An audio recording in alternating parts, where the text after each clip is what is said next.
I don't see that it started. There's all except FB destinations. All.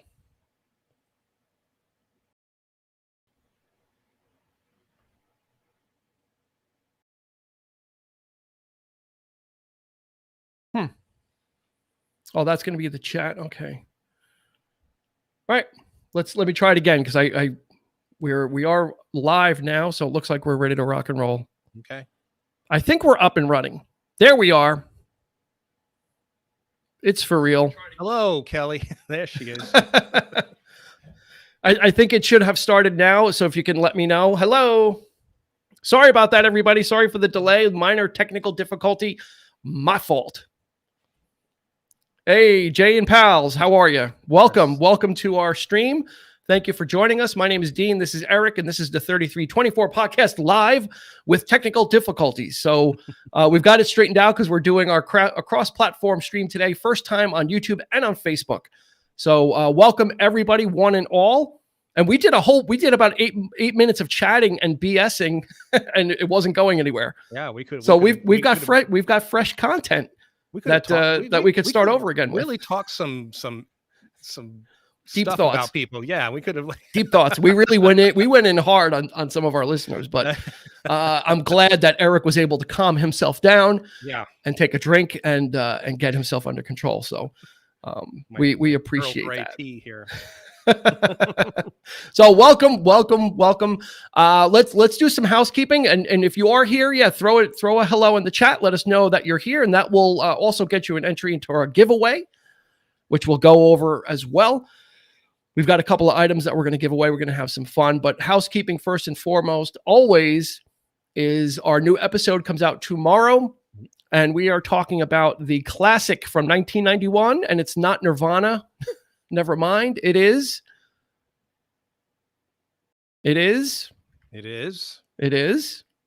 Over to you.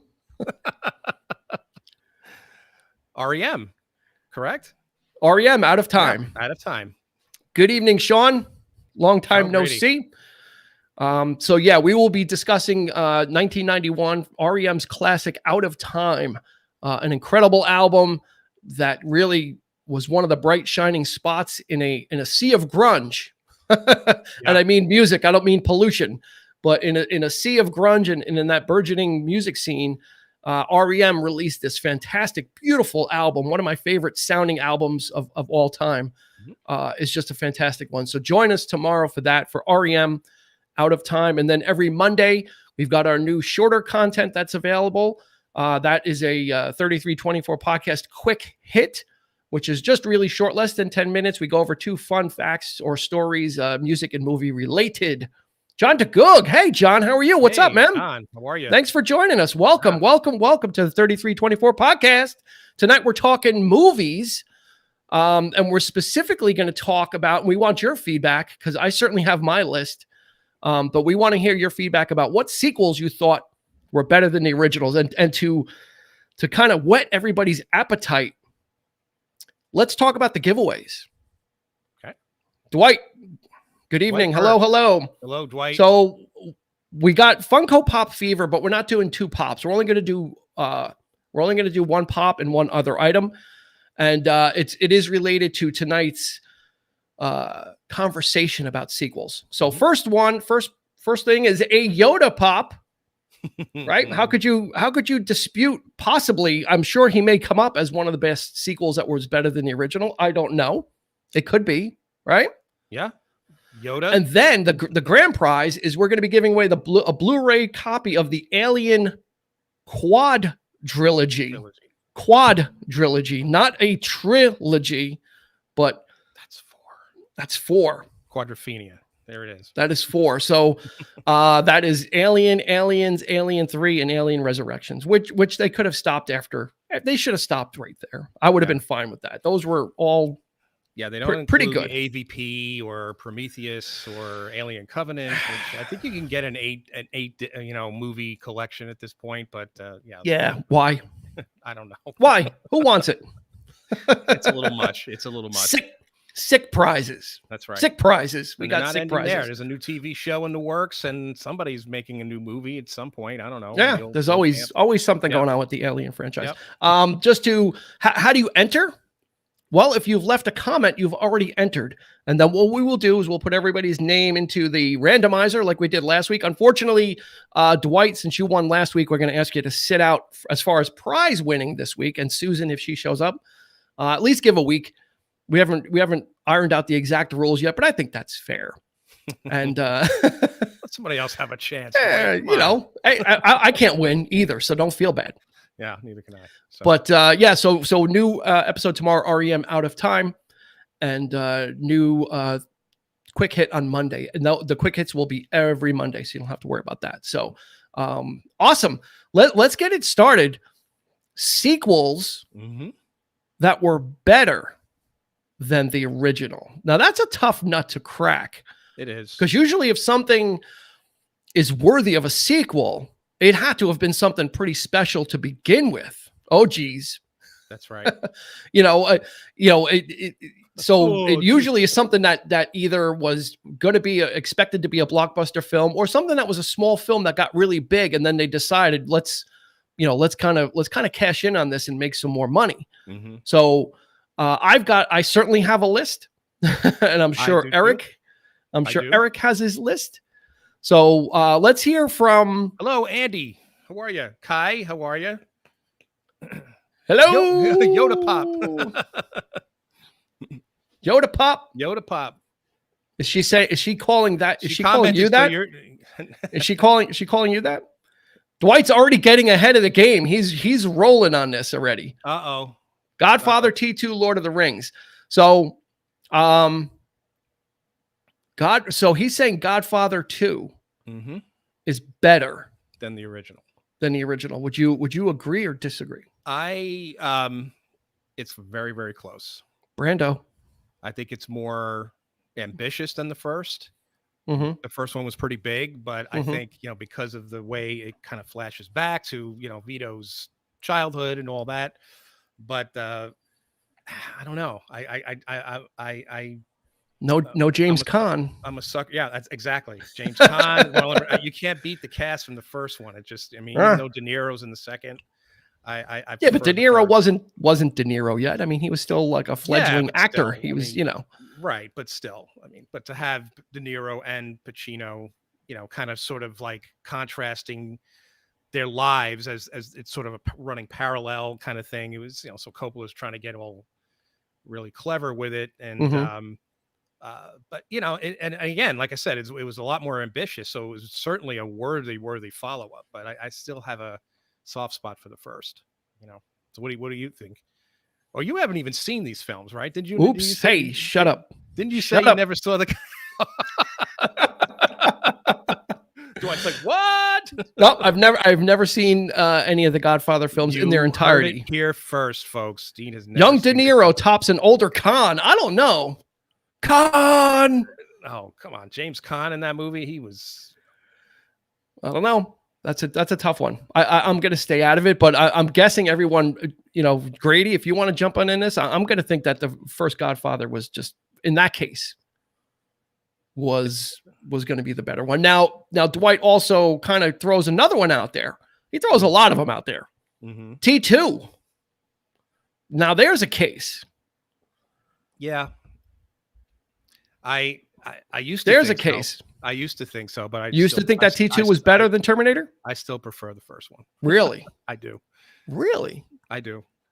I don't know what it is. I don't know what it is. I think with Cameron, a lot of his films, I think the bigger they got, I feel like Kelly agrees. T2 for certain. They don't hold up as much for me as he got a lot bigger. Right? The first Terminator for what it was at a time, and I felt it was just really good. I mean, I just remember just being a great T2 was an event, though. Andy's right. It was. Yeah. You have to also think that, and I have another example of this, but the Terminator was this small, low budget sci-fi film Yeah. Not worthy of a sequel till many years later. It's not like out of the gate they said, "Oh, we're gonna do a sequel to this film." James Cameron still had to kind of make his bones, as it were. That movie certainly didn't make him into a superstar. He did The Abyss and he did a couple other ones, right? The Abyss was before T2. That's right. It was. Right. It was 89. So yeah. So he certainly, then gave him the ability to say, yeah, let's revisit this. Right. And yeah, both of them are solid. I'm going to be a sucker for T2 just because of the impact it had on filmmaking, on effect. Those effects still hold up today. Yeah. I mean, there are movies that come out today with crappier effects than the T-1000. Yeah. Right. I'm going to put that out there. I'm going for that one too. That's just out there. John DeGoog, Smoking a Bandit 2. I don't know. I'm a sucker for that first one just because it was so crazy and everybody wanted a Trans Am after that movie. Like as everybody wanted a Trans Am or to drive a truck. Like it hit a lot of different young people in different ways. Some people wanted to be, the bandit, and then some guys wanted to be Jerry Reed and drive the truck and have the hound dog in the car and in the truck with you. Yeah, I don't think anybody wanted to be Jackie Gleason, even though in the second one he's all over that movie, boy. Holy crap, he just went. Dwight's laying the smackdown. Empire Strikes Back. Sean Grady, Silence of the Lambs. Now, that's going to be interesting, right? Because I never think of like Manhunter and Silence of the Lambs. I never think of Silence of the Lambs as a sequel, even though technically they are. It's a continuing story. And Hannibal, I guess, would be the third one. And then they remade Manhunter as Red Dragon. So I'm not sure that I don't know. That would need special dispensation as a sequel. Yeah, and the thing of it is that Hannibal Lecter and Manhunter had a very, very small role in that film, as I recall. Yeah. And obviously, Brian Cox. Yeah, that's right. Brian Cox was the original Hannibal Lecter. I remember it being like Jay and Pals, Rocky 2. Yeah. Oh. So wait. So we're Rocky 2 better than Rocky? Because he won, or was that the appeal of Rocky? Well, here's the thing. This is one of those things that I felt people got the ending they wanted. When I saw Rocky 2 in the theater, it was probably one of the best experiences I had. You talk about the Marvel films and that kind of thing, but back in the day when that movie came out, they had to turn the house lights up because people were going so nuts. People were standing on their seats. They were cheering. I mean, when Rocky was like on the ropes and it was like, get up, Rocky, it was insane. It was like we were watching a real fight. And so for that reason, I do. So you think so because it was so satisfying? I think so. Yeah. They probably went a little overboard. So do you think that was the first? Anybody want to chime in on Rocky 2? Do you think that was the first film that was fan service? Then, right? What's come to be known as fan service is giving the audience what they wanted, because Rocky certainly wasn't that, right? But he was careful not. It's interesting to note, though, that it didn't come easy for him. I mean, he was losing that fight because he wasn't training right. Everything going on with Adrian and, all that, his personal life still getting in the way.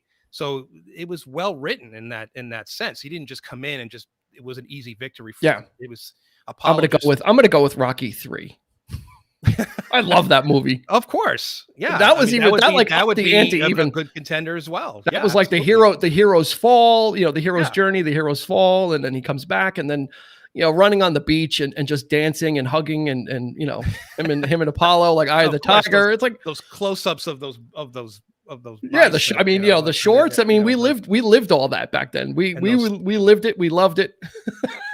And those knee-high socks on, running with those knee-high socks and the Adidas. Yep, that was the style and that epitomized it. But that was Sylvester Stallone, God bless him. He gets so much flack, or no one really respects him, but he is such a talented filmmaker and a really good screenwriter. He knew what needed to get done for those characters, and he delivered it. And the story works. It absolutely works. By the third one, he's, like I said, it wasn't an easy victory. It should have killed him. he was in no shape, and Yeah. Mickey's trying to protect him, and that was the real challenge. Was Mr. T comes in, this guy's He was handpicked.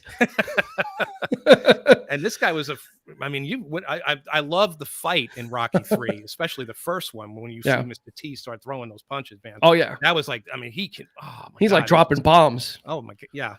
Yeah, he's a killing machine. Rock. He had the choreography down, Mr. T. I mean, he was. I mean, that both of them. You have to. I mean, those the one thing those movies will never, no one can ever make fun of is saying that the fights don't look authentic. I mean, that's the one thing you watch the Rocky movies and just even though they're not getting hit the way Sylvester Stallone acts like he's taking a hit. Oh my God, like you feel it. It feels like he's getting hit. Oh, hang on one second. I forgot our special effect. Oh, there we go. Dwight, The Dark Knight. I knew this was going to come up. This was going to be a shoo-in. So, is The Dark Knight better only because of the legacy of Heath Ledger? No, I don't. I mean, it's definitely a big part of it, but I think again, like Godfather 2, it was just that much more ambitious as a film. It had a lot more going on, and it just. I mean, I'm going to say I'm going to say it's better. It was better, even if Heath Ledger didn't pass away. It would have been Absolutely. I don't know that he would have won an Academy Award for it, but I think so. I mean, I love the first one. We talked about this in our. We're gonna Dwight. We will get to this tonight.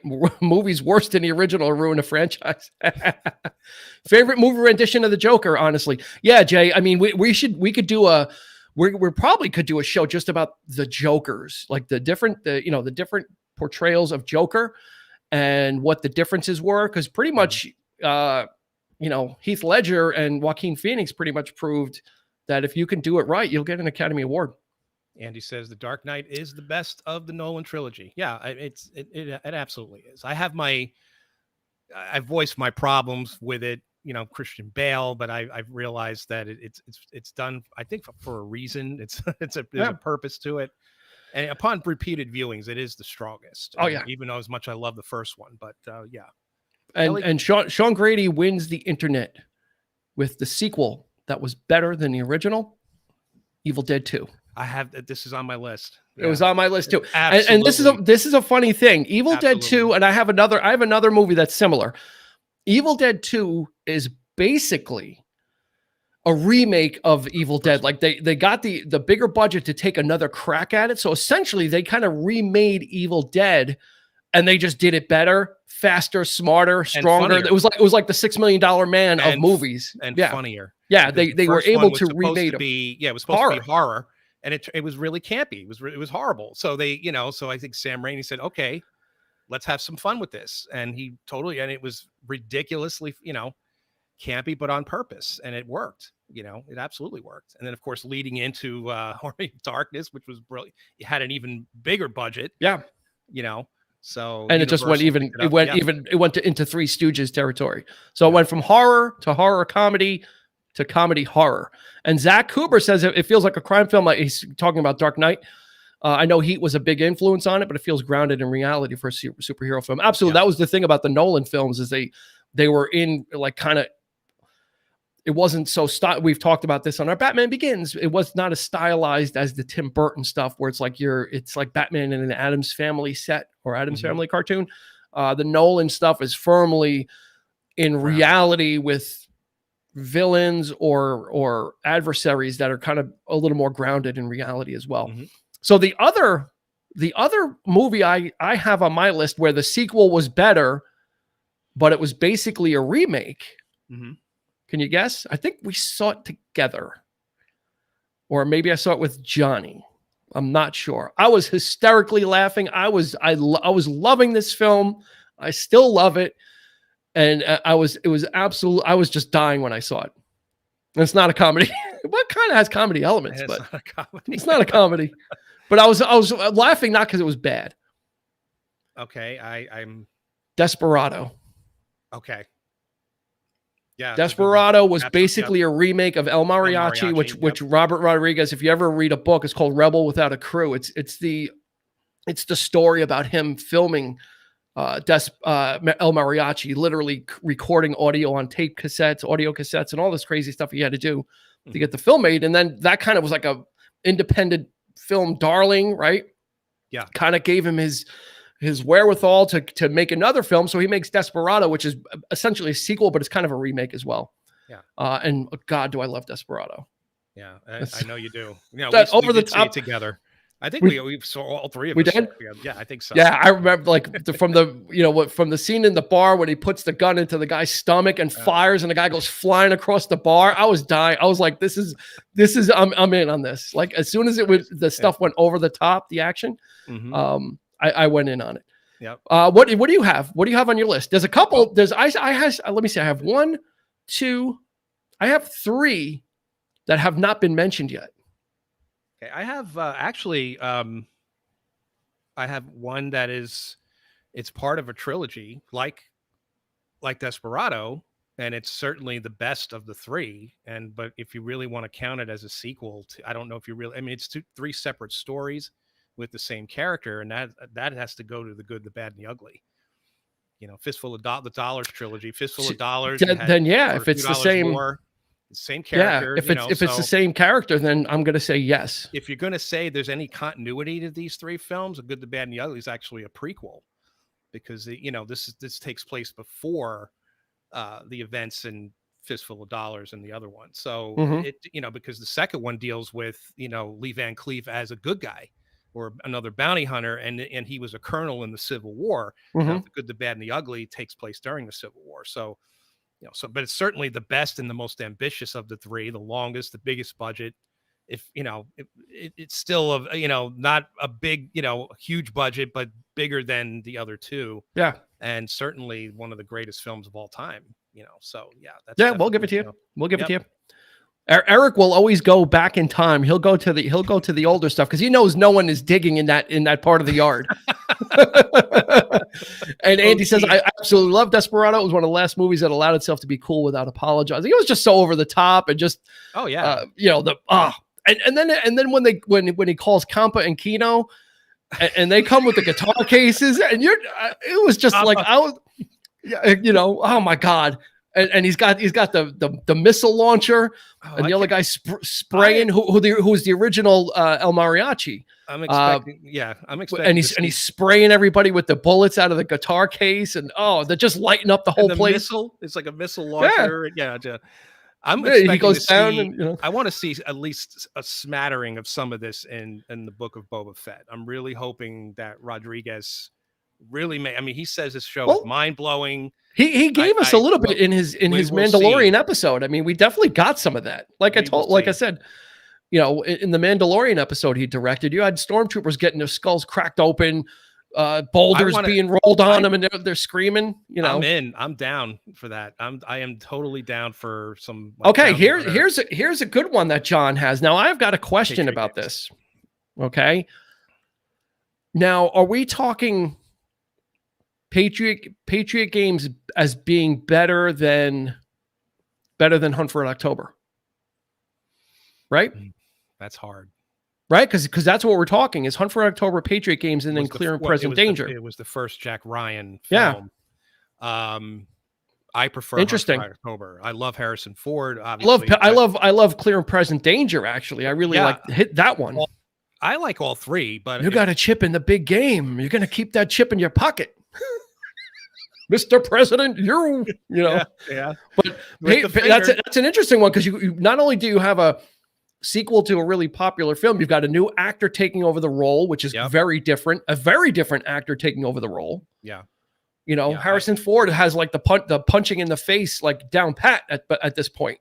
I kind of look at those films like James Bond though. They're obviously there's other people have played. Now we got you had Ben Affleck, you had Chris Pine, you have John Krasinski on Amazon. Was very good in the role. I think he's probably the most accurate actually because he's supposed to be young, like around his age, and Harrison Ford was always a little too old. I think Clancy always hated casting him as but I thought his films were great. Yeah, but that's a good one, John. I love Hunt for October though. Yeah, that's just Really, Today we sail into history. That's right. So I'm going to throw one of mine out there, and it is related to one of our giveaways. We're giving away the Alien Quadrilogy. All you need to do is drop a comment in the chat, and we'll put your name into the wheel of names, and we'll do the drawing in front of everybody so you can see. But you know, as iconic as Alien is, right? And this is a thing where the same thing.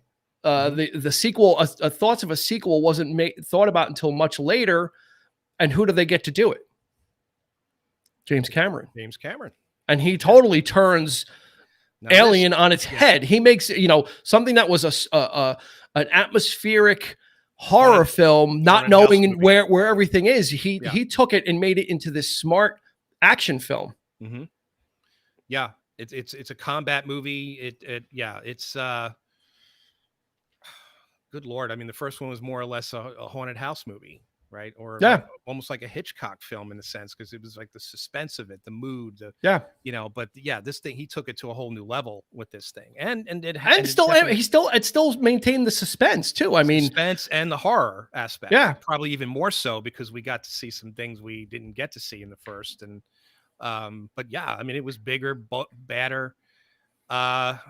You know, again, I'm a sucker for atmosphere, and I think less is a little bit more. All right, but, Jane Pals is checking in. He's on the aliens. He's on the aliens transport ship as well. 5 by 5. I bow to you folks. You know, yeah. If I'm going to sit down, I guess let's put it this way: if you're going to sit down and watch Alien or Aliens, which one are you going to put on? I think for the watch, I think if it's just a casual, you know, watch, I mean, Aliens, you know, it's more action packed. It's probably the more entertaining of the two in that sense, you know. But I think but not in a pandering way. It didn't sell out, right? And it does take its time too, which is something to consider. I mean, it takes forever to kind of get into the action, and once it starts, man, you're James Cameron's favorite actor, Bill Paxton. Game over, man. Right? He was in Terminator. He was in Aliens. He was in True Lies. He was he was the used car salesman. He got punched in the face. Remember when he was? It certainly had a more interesting cast. We'll put it that way. Paul Reiser. Paul Reiser is Burke. and another one of James Cameron's favorites is Michael Biehn, right? He was in Terminator. And The Abyss. He was in the flashbacks for T2, I believe, right? There was some unfilmed stuff where he was there. But yeah, the great Bill Paxton, Chet in Weird Science, and then Hudson here, and then he was he was in True Lies. He was the car salesman who was pretending to be a spy because he was trying to pick up Arnold's wife, Jamie Lee Curtis, and then they grab him and they scare the crap out of him. They get him into the trailer and they have everybody bust in. Such a great thing. Yeah. Andy, this will be a minority pick, but Dawn of the Dead 78 was better than Night of the Living Dead. Ooh. Night of the Living Dead was very low budget and groundbreaking and ahead of its time, but the social commentary of Dawn of the Dead was huge.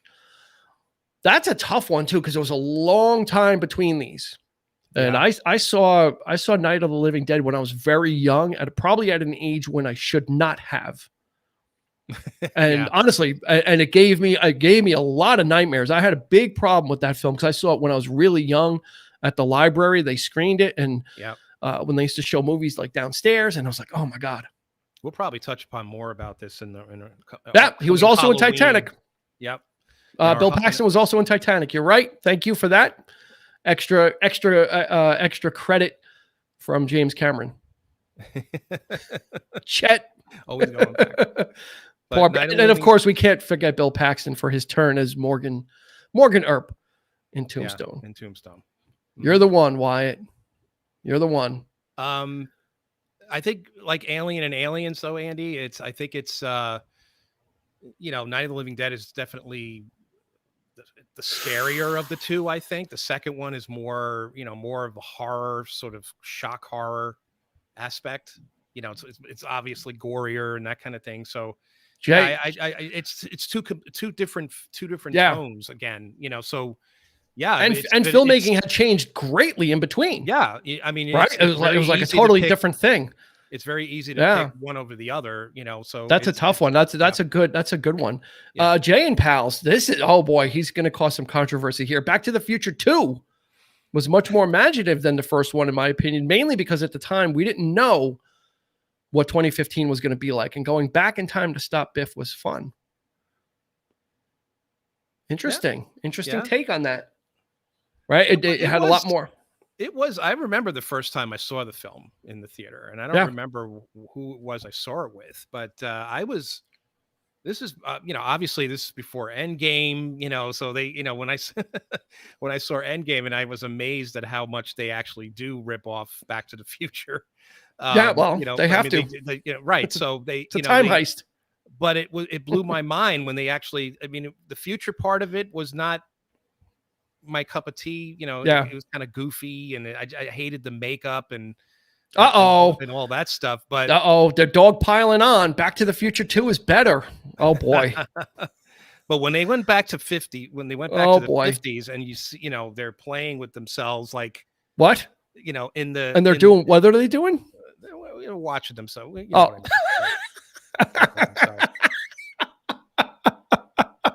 okay. Quit playing with yourself, Hooper. That blew my mind at the time. You know, I didn't see anything like that before. I mean, it was absolutely pushing the boundaries of effects and what you could do, and moving it forward that way. Sean Grady has a great one, which I totally forgot about. Rambo. First Blood Part 2. But that was a good one. Yeah, but I like First Blood better. Murdoch, I'm coming for you. And then he's got the microphone. He just unloads on everybody, pushes the guy into the electric mattress. I still like the first one better. The first one had no, like, it wasn't like Rambo. Like, it was more of a drama. Like, it was, like it was more dramatic. Getting to know this character, and it was just like, what am I watching here? What is this? You know, like this.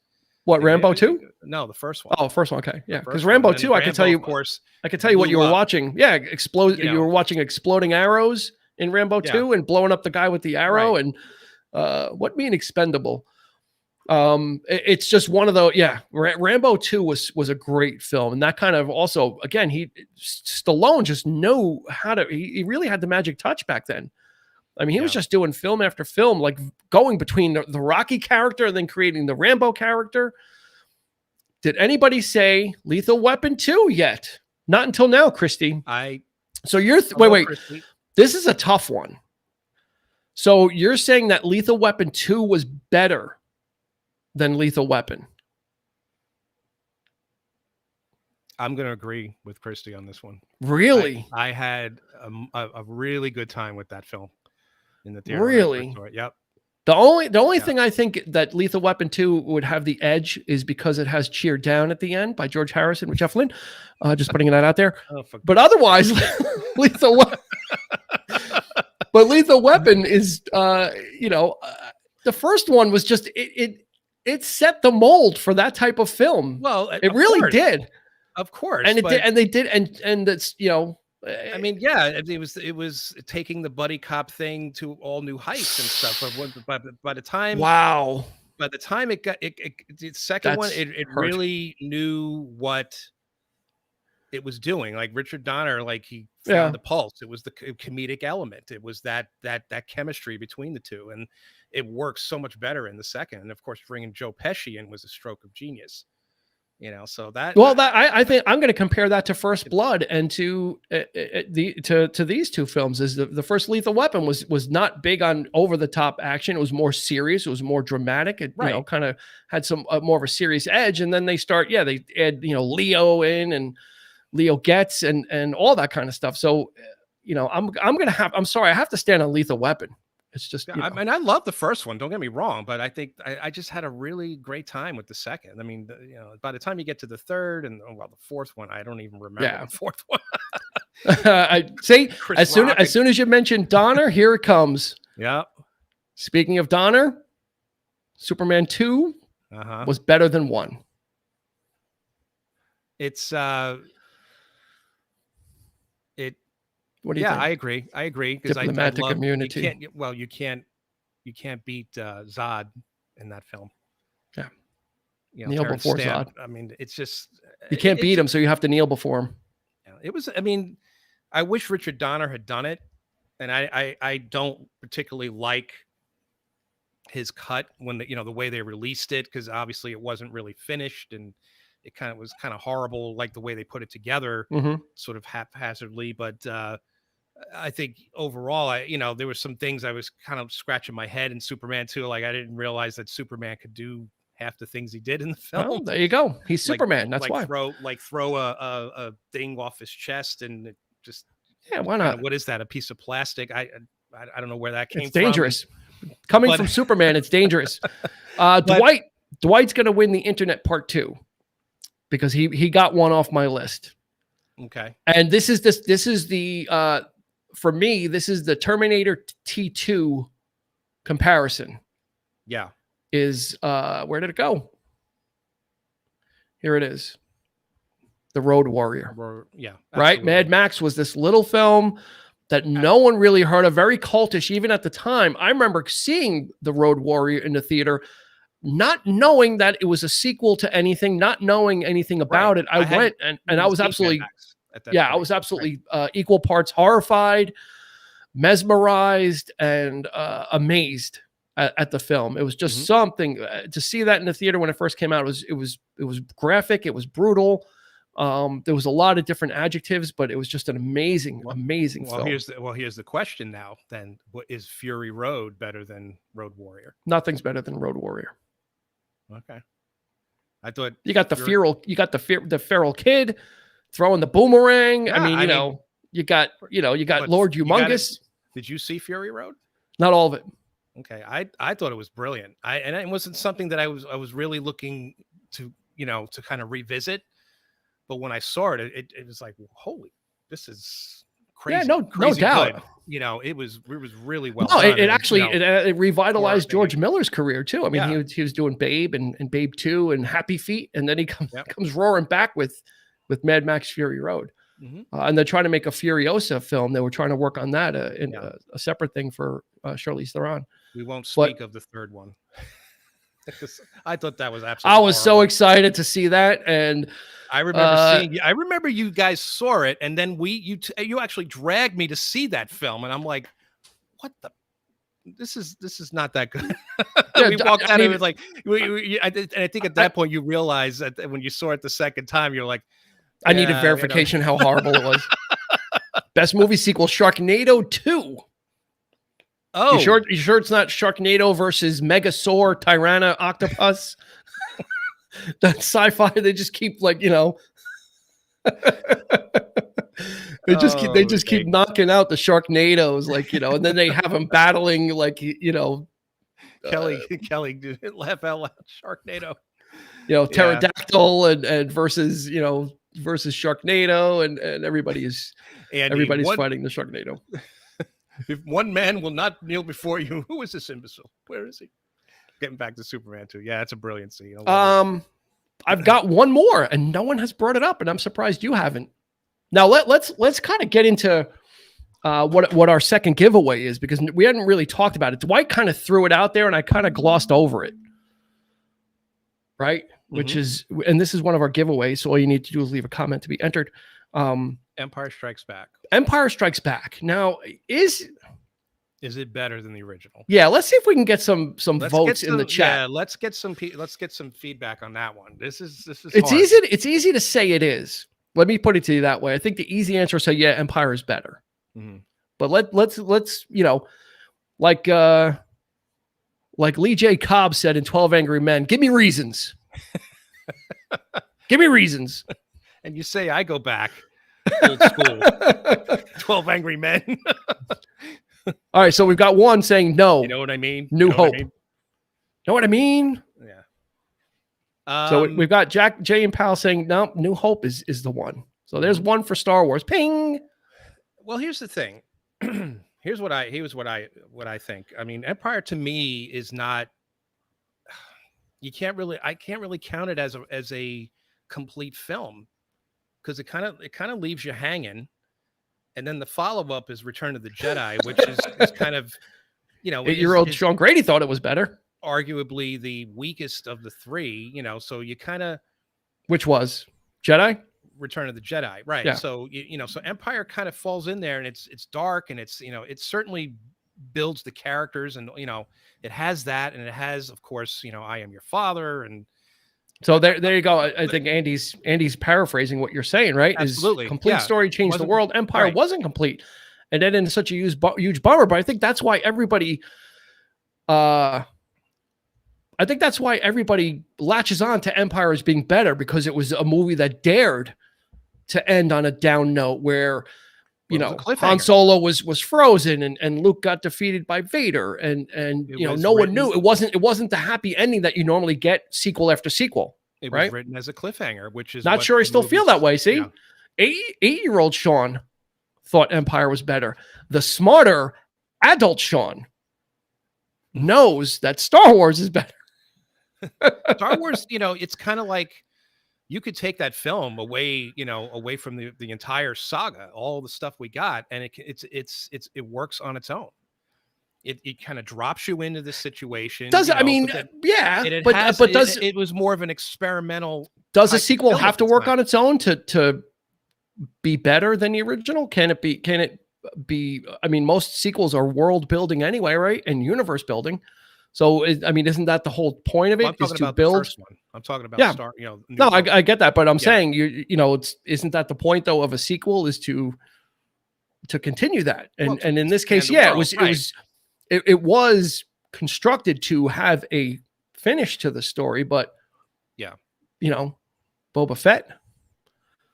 Yeah, I mean, I love Empire. It's close. It's very close, but I prefer the first one. It was the groundbreaker. It was. All right, I'm going with that too. I mean, I'm trying to also play devil's advocate. I'm talking about the original now. I'm not talking about the McClunky, this whatever. McClunky. Or you're not talking about the Star Wars holiday special? Arthur? I want, and that's what I want. I want to see that before I die. I have to see a restored version of the holiday special of the 77. By the way, there is one online. We can't promote it, but people have done a 4K restoration independently of Star Wars. That's the only way you're going to see it, and it is obtainable, but we'll just leave it at that. Now we've got another one here. Lord of the Rings, The Two Towers. Better than the Fellowship of the Ring? Yeah, I think it is. I think overall it is. It's more into the story. It's, we know the characters at this point. It's a different film. First one was a road movie. The second one is now everybody's separated, much like Empire Strikes Back. I was just going to say, sounds like Empire Strikes Back to me. So plus you have that, but it has a great victory in the film, and probably arguably the best battle scene in all of the films is the Helm's Deep battle with my boy Aragorn leading the way. Like I love Viggo Mortensen in that role. That was such a great epic thing. It was just so, the coolest thing. When Return of the King came out, some of the battles at the end of that were just kind of like, overkill, just massive CG, massive ghosts, like taking care of the problem, like that. Yeah, it was kind of disappointing. At the time, we thought it was cool, but Dwight seems to think Return of the King tops The Two Towers. So he's saying that's the cherry on the top, and winding everything up and kind of completing. There are some magnificent set pieces in Return of the King. I agree, but I think Two Towers again. It also dared to be. It was harder to make. They had to really stretch out the story for the film, and they had to do things. So you got not only do you have all your characters from the first film, and there's flashback sequences with some of the other characters from the first film as well, and then you're introducing all of these other characters like King Theoden and Eowyn and all this. So that was a very difficult film to make, and I think overall that was the better achievement. And it just kind of, and then to top it off with that, it's the battle is coming, like the whole, everything builds up to that end. I like that format and how that worked, for that particular film. Yeah, I mean, But, Kelly's yeah. saying I do feel trilogy movies seconds are usually the strongest. They're I've got one thing to say to you: Indiana Jones and the Temple of Doom. Well, that's no longer the middle. Yes, it is the trilogy. That's the original trilogy, and Yeah, but that's well, it. That's it. Dean will not acknowledge. I do not acknowledge that other stuff. Okay. Oh, boy. Temple of Doom. Temple of Doom. It's Yeah. fun. It's easy to pick. Raiders will always stand high and proud above all the rest. There's no doubt. Do you mean Indiana Jones and the Raiders of the Lost Ark? I mean Raiders of the Lost Ark. I don't mean no. Okay, well, no, Temple of Doom. Or she's saying no to Temple of Doom, or No, Kai is Kai, saying no, Temple of Doom. I love it. And here's the funny thing: I traumatized my daughter. Nice. Watching Temple of Doom, I put it on one time on Laserdisc, and she was hysterical crying when the priest was ripping the. There you go, Mola Ram. She started bawling, and because she was so scared. I didn't. Rush Hour 2. Father. Yes. Well, father. There you go. Zach, Last Crusade, of course. Now, do you have anything on your list? I've got one more on my list. I do. I'm enjoying everybody else's responses. Okay, good. Well, while we're waiting for Eric to pull it up, please follow us on Facebook and Instagram or Twitter. Facebook and Instagram, we're at 3324 Podcast. Twitter, we're at 3324P. Our new episode coming out tomorrow is REM Out of Time from 1991. Mm-hmm. Okay. Take it over. So, I mean, there's a lot of films in this franchise. It's grown, but I think Star Trek II: The Wrath of Khan is better. Oh, you son of a It's much bitch. Better. It's better than the first. You took it. You took it off my list. Yeah. I should have not asked you. I mean, I thought you were going to overlook it. I thought you were just going to glaze over it. Me overlook Star Trek? No. Who are you talking to here? No, I mean, it stands high and proud. It's still remains the best. The best sequel. I think it might be the best sequel of all time. Really? I think so. Based on the movie that came before it, I absolutely think it's the best sequel of all time, because the original Star Trek movie, the Star Trek the Motion Picture, was just so esoteric and strange and draggy. Yeah, it was trying to be like highbrow, and it didn't need to be. They were trying to make a big statement, and that's not what people wanted out of Star Trek. Right? They were competing. It was a big budget extravaganza. They had special effects. Star Wars had come out. They were trying to compete with Star Wars at that point, and it didn't need to be that. It was like a drama, and it was The problem was with that film was that the story, it was actually supposed to be the pilot for the second series in the 70s that they were trying to do. But when Star Wars came out, then Paramount decided, get this into the theaters. Get it into the theaters.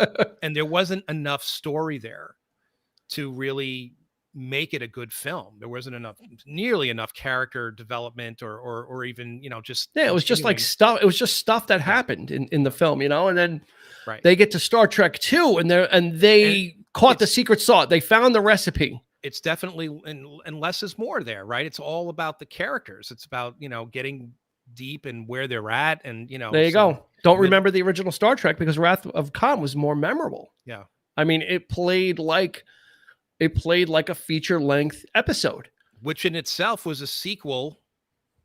The film itself was a sequel to an episode, Space Seed. Yep, where Khan appears in that episode, and so it's kind of a follow-up to that. Where are we at now? I mean, in their middle age, and Kirk's having sort of a midlife crisis and that kind of thing, and where mortality. He's getting his glasses out. 1 second, Khan. This film, he's getting his glasses out. This. One second, I'll be right with you, Khan. But the thing of it is that this film is every bit as deep as the first film. And it's a very character-driven film. The subtext is all about mortality, and there you go. This death plays a big thing, and that kind the worms. It gets really, really deep, and it's just great.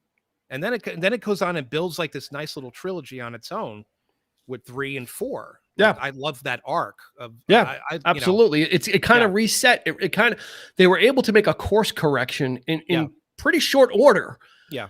and kind of understand, don't try and be anything but Star Trek. And if you're not into Star Trek, we'll close out the conversation, but that's the whole thing, right? Is don't try and be something that you're not, because that's not what people watch. They don't watch Star Trek to watch Star Wars.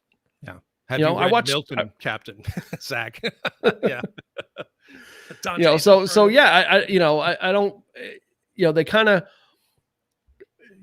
hit on it and said, yeah, this is what we have to do, is let's kind of remember the roots and get back to it, because that's what people like. Yeah. The stories in Star Trek were great. It was the production values that suffer. So let's keep the stories. And now we've got the budget to do it and make it look right.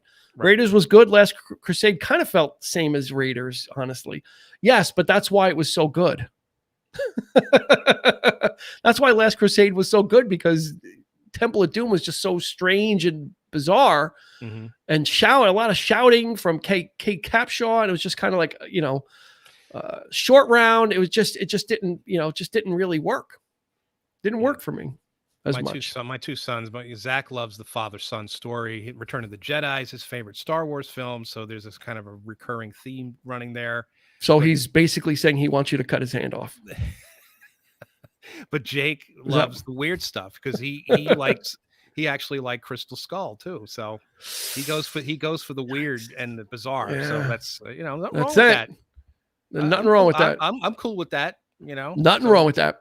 Okay, we've got a little bit of time left, so let's go. I have written down the worst sequel of all time. The worst, absolutely the worst sequel of all time. And it's not Son of the Mask. Oh, I didn't even see that, to be honest.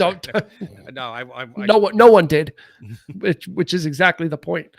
So what sequel, and not third, oh boy, before anyone drags the Matrix sequels through the mud, I will fight you. Matrix actually wasn't even on the radar for either one. The sequels. The second one, I was like, yeah. The third one, I was just by then, I checked out, because it was just it got so like, no, it's not Grease 2 either. Grease 2 is safe. Christopher McDonald and Adrian Zemed are safe. Jaws 2, that wasn't a horrible sequel. That wasn't the worst one. No, but certainly no. That actually wasn't. Jaws 2 actually wasn't bad. It wasn't horrible. Right, because you got a lot of the cast back. You got Roy Scheider and Lorraine Gary, and then you got the Casey mayor. Bauer. Hello, Casey. Casey, Never-Ending Story 2 is the worst. Jaws 2 was okay. Third in the Revenge. Ugh. Yeah. John DeGook, Saturday Night Fever sequel, Staying Alive. These are all good. These are all great candidates. Yeah, for worst. But it is not the worst sequel of all time. Okay, what can it be? This movie took a giant steaming dump on the original source material and totally ruined it. And it's not Revenge of the Nerds 2, it's not Ghostbusters 2, and it's not Grease 2. Those are Shakespeare compared to the turd that I'm going to unload. Wow. Look who's talking to. Not even. That right there is David Mamet compared to the sequel that I'm going to unload. I think hint. I think you might have mentioned this before, but I don't think so. No, I don't really talk about it too much because it angers me. So when you say original source material, are you talking novel? No, I'm talking about the first beat, meaning what was done in the first film. Okay. They was totally crapped on, and just totally just. I don't know. Highlander 2. You have won. Highlander 2 is the worst sequel. It just came to me all time. It is there was no reason for that film to be made, and if there was, someone should have seen the first film before they wrote it, because Highlander 2 took what was a great film in Highlander and a great universe and great source material and made like it never happened and disregarded it. Yeah. So, I'm not sure you want to see Highlander 2 out of curiosity. If you're a fan of Highlander, I'm guessing you may have seen Highlander 2. And it's just the worst thing ever. Worst thing ever put to film. Oh, I agree. Where they totally retcon everything that happened in the film to make the main characters aliens. Yeah, They were from Earth, and they became It was the same director. It was, and it was just it was just a cash grab that was, and it totally ruined it. It's totally tainted. Tainted the legacy of Highlander, because after that, then it was just a steady stream of just not good sequels. Regardless, they did try a course correction a little bit also, of trying grounding it a little bit more, but the damage was done. And you got Sean Connery back for it too, and totally wasted. Yeah. Yeah. Like, what is this movie about? I have no clue. No clue. I feel everything you're saying, but with the Last Jedi. Yeah. I like Last Jedi. I'm the only one. I'm the guy that you read about on the internet that likes Last Jedi. It's me. I liked it too. And Andy I liked it better than Rise of But Rise of Rey. I totally get it. I totally understand his point of view on it, though. I do. I really do. I do. I totally do. Teen Wolf 2 with Jason Bateman, right? And that was before the rise of Bateman, before he became a much celebrated comedic actor, and he took over the reins from Michael J. Fox, which was a thankless job. I wasn't really a fan of the first one, though, myself. I liked it. I thought it was fun. It was, yeah, but this right after Back to the Future, though. Styles. I think he made it before it, though. I think it came out after, but I think he made it before. So yeah. Teen Wolf 2. Especially when you're going TOO, then you know that when you're playing on like the number 2 and then also, yeah. But Bateman was always solid. He was. It just, you know what? It took a while for for his career to catch up to him. Like as a young actor, he just wasn't like, there was nothing for him. It wasn't until he got old and then he started playing like that cynical character. I love him. In Horrible Bosses. And he just started playing like these cynics. Yep. And he has a certain type of delivery about him that as an adult, it really works. I don't know if it works like when you're young. It's your move. I have one on my list that nobody knows. This is going way back. And Andy might agree with me on this one. I thought The Bride of Frankenstein was better than the original. It was a better film. It was, it was, much more of a satire. Yeah, actually. Yeah. And I just remember just the imagery alone, it just gets you, you watch that, put you. Absolutely. Directed by James Whale. Yeah. Yeah. I think it's a much better film than the first. I mean, everybody talks about Frankenstein, like the original, like Dracula and, but yeah, I think definitely. Yeah, Bride was a little more self-aware. It didn't take itself as too, not that it was a comedy, but it didn't take itself seriously and kind of was able to, not try and be so terrifying. But then Jedi, we watched 3 times when it came out. Yonkers 1 time, UA and White Plains twice. Hid in the bathroom. Okay, so I think you owe some ticket money to the UA in White Plains. Wait, it's not there anymore. What are you talking about, man? Johnny and I, we used to sit. We actually sat. I think I didn't have to. I don't recall ever hiding. I recall just when I would stay for another showing, I would just sit in the seat. Sat in the seat, right? Poltergeist. I didn't get up. Yeah, I didn't move. We did that with Poltergeist, I think. Johnny and I, we just sat there, and we did that for actually Wrath of Khan too, as because we came in late with Wrath of Khan. And we watched like the second half of the film, and then we stayed for the first half, and then we got up to catch it back up again. Yeah. Yeah. So yeah. I just used to sit there. It's like, I just got here. No, but we, I do remember hiding in the bathroom for like much later on, like the late 80s, I think, when people started getting more privy to, that kind of thing. So yeah, I think we did it for Last Crusade as well, if I'm not mistaken. So nice. Yep. Poltergeist 2.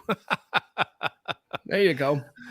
Poltergeist 2. I actually saw that by myself. I think it was. I think I went to see it just for the hell of it. Because I loved the first one, when at the time, and I remember seeing that at Movie Land. It was playing, and I just went there. Just happened to kill some couple hours, and I actually thought it was okay. Like Jaws 2, it was like it wasn't horrible. It was, but it was, by the end of it, you're just kind of like, okay, but they had some interesting things about it though, So I think we need to, as we start to close out eventually, I think we need a consensus about the greatest sequel. We've had a lot of great ones, a lot of good ones, and a lot of okay. suggestions. But I think it's time to really get everybody chiming in on what the greatest sequel was that was better. So again, we need you to be objective. Everyone may have their favorites. Yeah. But what do you think the best sequel, pound for pound, that was better than the original? Think about it. And put your answer into the chat. Here's the Jeopardy. Do, do, do. I could play our trailer again, but I don't think you'd mind. We'd come back and it would be 0 watching. Right. It'd be everyone. It's like when the teacher turns around, everyone like runs out and leaves. So what do you think is the best sequel of all time? That was better than the original. Again, pound for pound, putting it up against the movie that came before. Forget about if it was or what it was a part of. Casey Bauer. Nick, bless you, joining the conversation late, but T2, Star Trek 2, and well, you can only choose one though. See, that you can't choose 3. So out of those 3, which one are you going to choose as the best sequel? Casey Bauer saying T2. So we've got one stepping up for T2.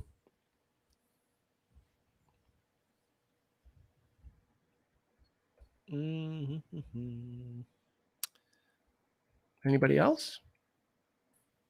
Bueller. It's going to be a hard, tough, but I'm going to say T2 also. Okay, so Andy's in on T2, so we've got 2 for T2. 2 for T2. Okay. I'm gonna, if Back to the Future 2 better than the original. Throw it in the hat. That's a bold statement you're making. Star Trek 2, Nick narrowed it down. Kelly's, I don't even have an opinion. I ain't even got an opinion on this one. Godfather 2 from Sean. I think I'm going to better than T2. Are we comparing our picks with? No. I'm just saying to try to be, I know he loves the Godfather films, but I'm kind of poking the stick a little bit and saying better than T, because T2 is leading right now. So I'm going to agree with Sean on Godfather. You're going to say Godfather 2? Only because it's so close. It's just so close. All right. So we've got 2 for T2 and 2 for Godfather 2. And Kelly Cooper ain't even got an opinion. Just type something. Bad News Bears in Breaking Training. Yeah, not really. I learned it's not really laugh out loud. It should win just because it's so hideous. Yeah. John DeGoog is on the Rocky 2. John is staying on Rocky 2. He is not moving from it. That was his pick from the jump. Zach. The original original Godfather is better. Godfather 2 is great, but not better. Zach, I must objectively say Empire Strikes Back, just a pure cultural powerhouse that it was. I believe it cemented the Star Wars legacy in pop culture. Wow. That's a bold statement too, right? The appearance of Yoda and all those things kind of said, hey, Star Wars is a real thing. We're not just knocking out schlocky cash grab sequels, especially for sci-fi films, right? Because again, that really wasn't, he's got a good point. That wasn't taken seriously at the time like it is now. Everyone takes the Marvel films and all this stuff seriously. So that's interesting. So we've got 2 for T2, 2 for Godfather. We've got a Rocky. We've got a Back to the Future. We have an Empire. Mm-hmm. Oh, and then a Star Trek from Nick. Yep. Rocky 3 and 4 are better sequels than Rocky 2. No offense. None taken. Rocky 3 I like better too. Rocky 4 not so much. Well, we got that. You will lose. We got that new director's cut coming out pretty soon. You will lose. And sans the robot. He took all the scenes of the robot out. Why? Because he's just re-releasing the film without. I could change. You could change. 5 was not so great. All right. I'm going to go. I mean, I already pretty much said that Star Trek 2 was the greatest sequel.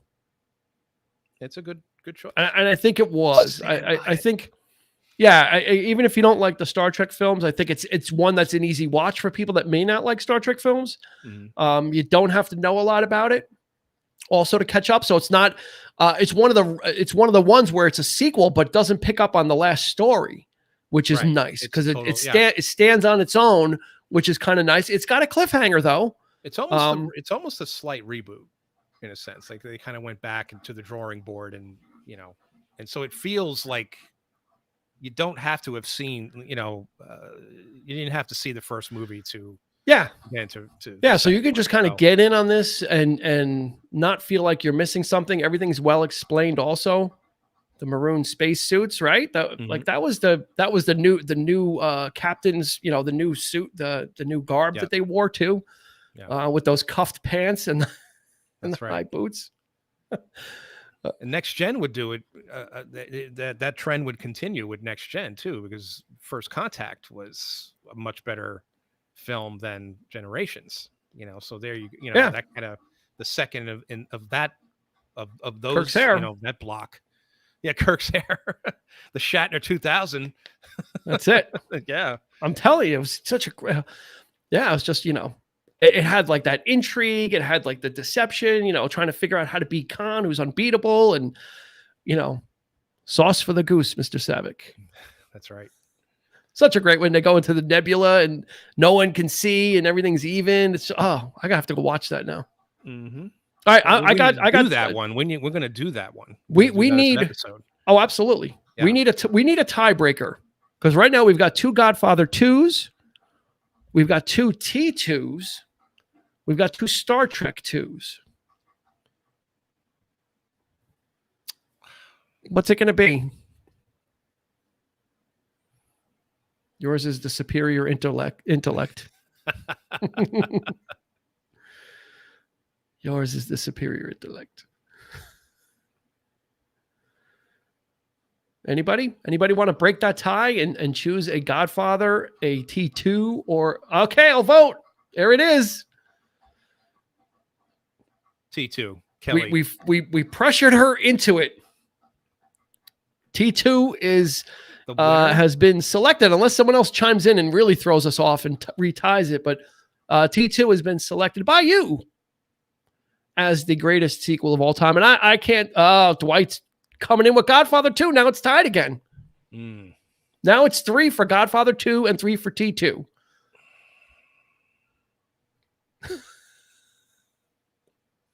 See, oh God, now I'm starting to teeter back and forth here with mine but I already said it, so I'm not going to. You can change. People change. People change. People can change. I did say that I liked Godfather 1 better than Godfather 2, but I think because Godfather 2 is such a strong sequel, though, it's hard to. All right, so stay on it then. Yeah, I'm gonna stick with. You're gonna stand. 2. Yeah. No, Nick. No, Nick. You're with me on Star Trek. You can't switch. I'm going to be by myself then if you switch. It'll just be me and the Reliant. Going into the Motara Nebula. Geeky. All right, Christy, Godfather 3. That just sealed 3. It. I mean, Godfather 2, I'm sorry. Godfather 2. 3. Yeah, we won't even. No one even mentioned it. Oh my God. Tonight. Yeah. No one even mentioned it. So that's going to, so Godfather 2 has upended T2 unless someone else is going to chime in from the back of the gallery. It looks like Godfather 2 has been selected as the greatest sequel of all time. So I think we'll end it there. Thank you everybody for checking us out. We have to do some giveaways though too. I haven't forgotten. It sounds like we're getting ready to go, but we're not. So we're giving away a Yoda from possibly the greatest sequel of all time, Empire Strikes Back. And we're giving away the Alien Quadrilogy on Blu-ray. Quadrilogy, I didn't know was a term until I purchased this. With Alien, Aliens, Alien 3, and Alien Resurrection. And if you have this set, this is all you need to know about the Alien franchise. Go no further at your own peril. See, my Blu-ray set is the Alien Anthology. I don't know where they got quadrilogy from. I don't know It's where. the quadrilogy. That's it. Okay. Quadrilogy. Can't get enough of Bishop. He's in 2 of them. So, all right. So let's do this. We have everything set. I've got everybody who left a comment. If you left a comment, you are in the Wheel of Names. So we are going to put the Wheel of Names on our stream like that. See how I did that? And we're going to mix everybody's names up. Shuffle, shuffle, shuffle, shuffle, shuffle, shuffle. Okay. Eric will choose what we're going to give away first. And here's the thing I learned about our last giveaway is we cannot message you from Facebook. We cannot initiate messages. So we will need you to reach out to us, and then we can get your address and get your prize out to you directly and as soon as possible. So Eric, what do you think? We should do Yoda first because let's do Yoda first. All right, so we're going to be Pop. We're going to be spinning for the Yoda Pop. Made his first appearance in Empire Strikes Back and made such a big splash with his little cane and eating swamp bugs.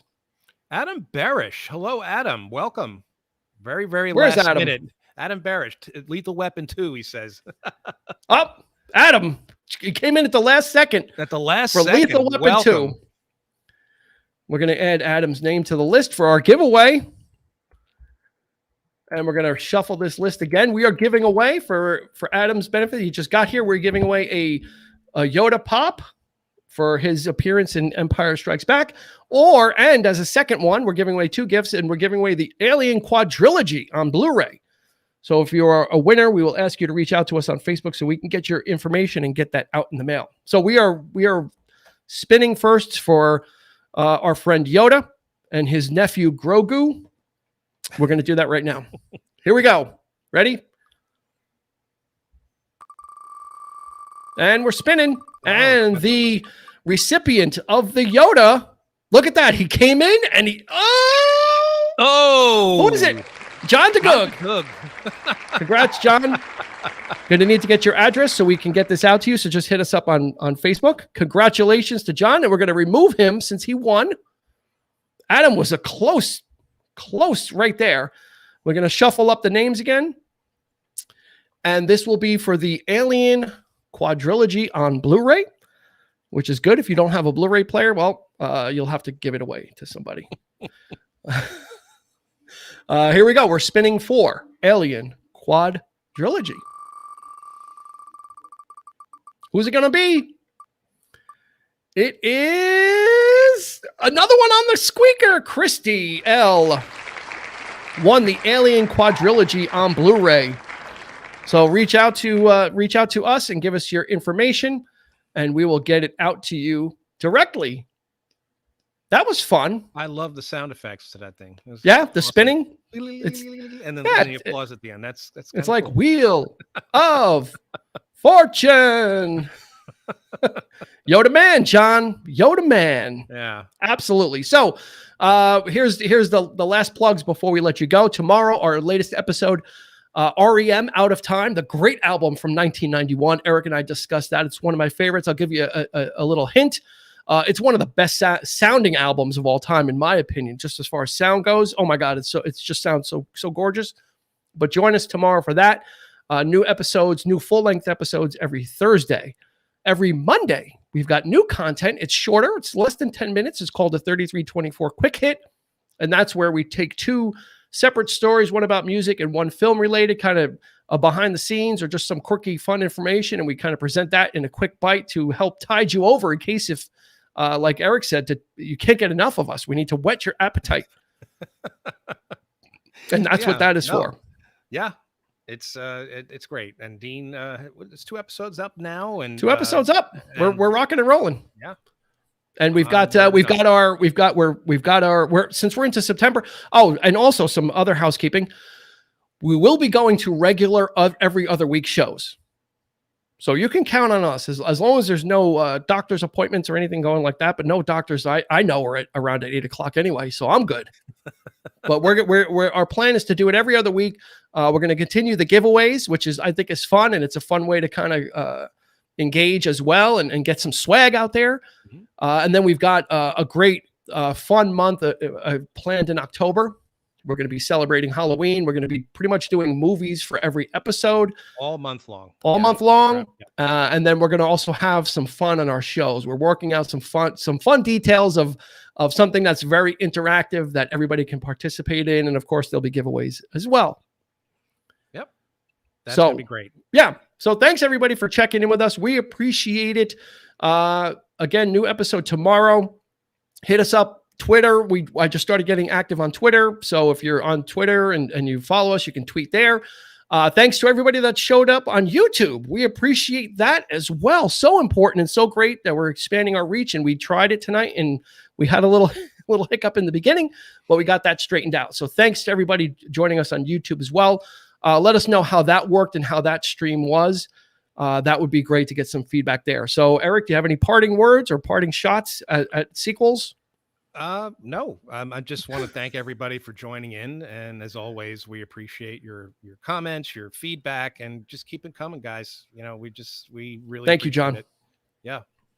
Thank you, John. Make sure you hit us up on Facebook so we can get your address and I can get thank you, Christy. Thank Yoda. You, Adam. We got some new people in the mix here. It was great. Fantastic. Yep. Thanks a bunch. And actually, let me cue up the end roll here that we got, right? We've determined to not just uncomfortably click out at the end. So for Eric, this has been Dean, and we will ask you to please be kind and rewind.